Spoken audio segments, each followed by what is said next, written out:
The reaction from the world will be of disbelief of a woman that came from early beginnings and grew into a tower of great heights. And throughout history, when removal was attempted, she transformed and remained.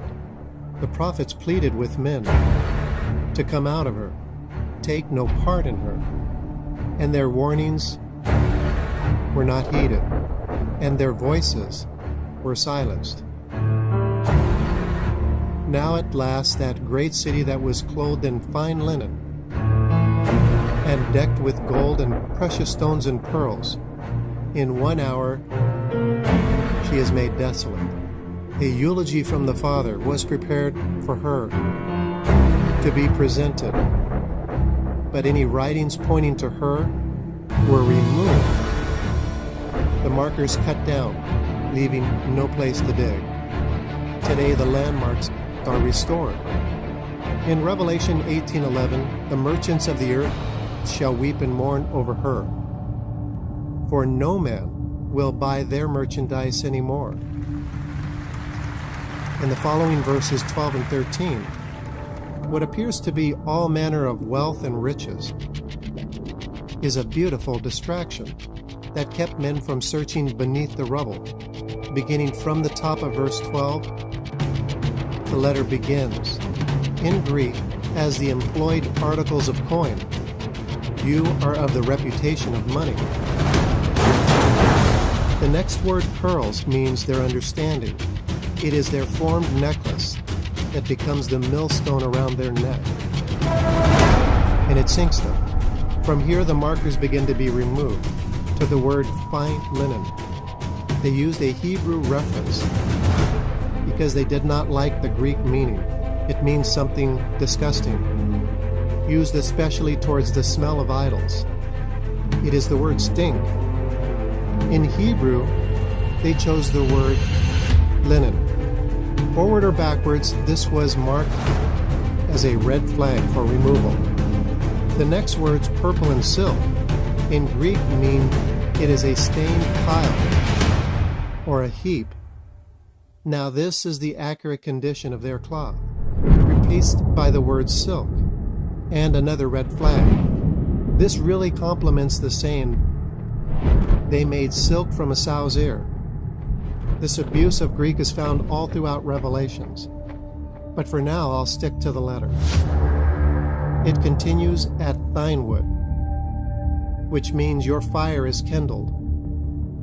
And as the vessels, the word in Greek is you have gasped your last breath. The elephant, which is ivory, has entered the room. It is precious, and the meaning is in Greek a doleful lamination.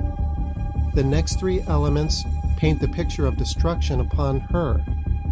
Brass is to strike down, iron by the sword of truth. Marble in Greek is to glisten by the contents of soured grapes. This is pointed, and it is the Father's finger at you, the streets of Rome. And verse 13 defines this election process. Cinnamon is erected pillars.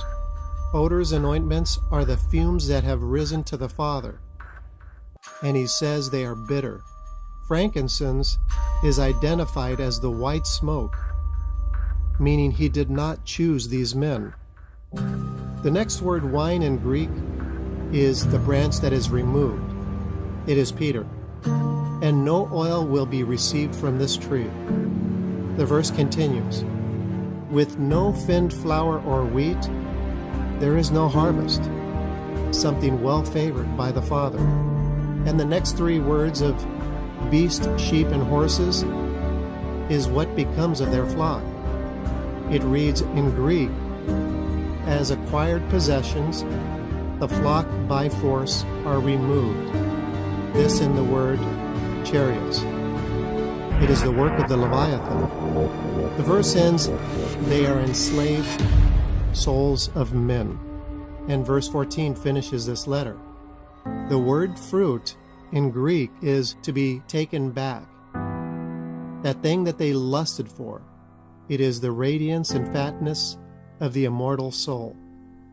It will be removed, and you will find them no more at all. And this removal process will be a monster.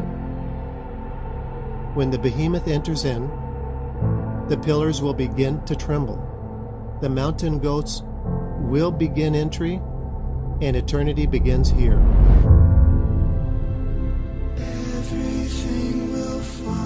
This is food that I provided to my family for years. I want to now share it with you. Thank you for listening, and God bless you.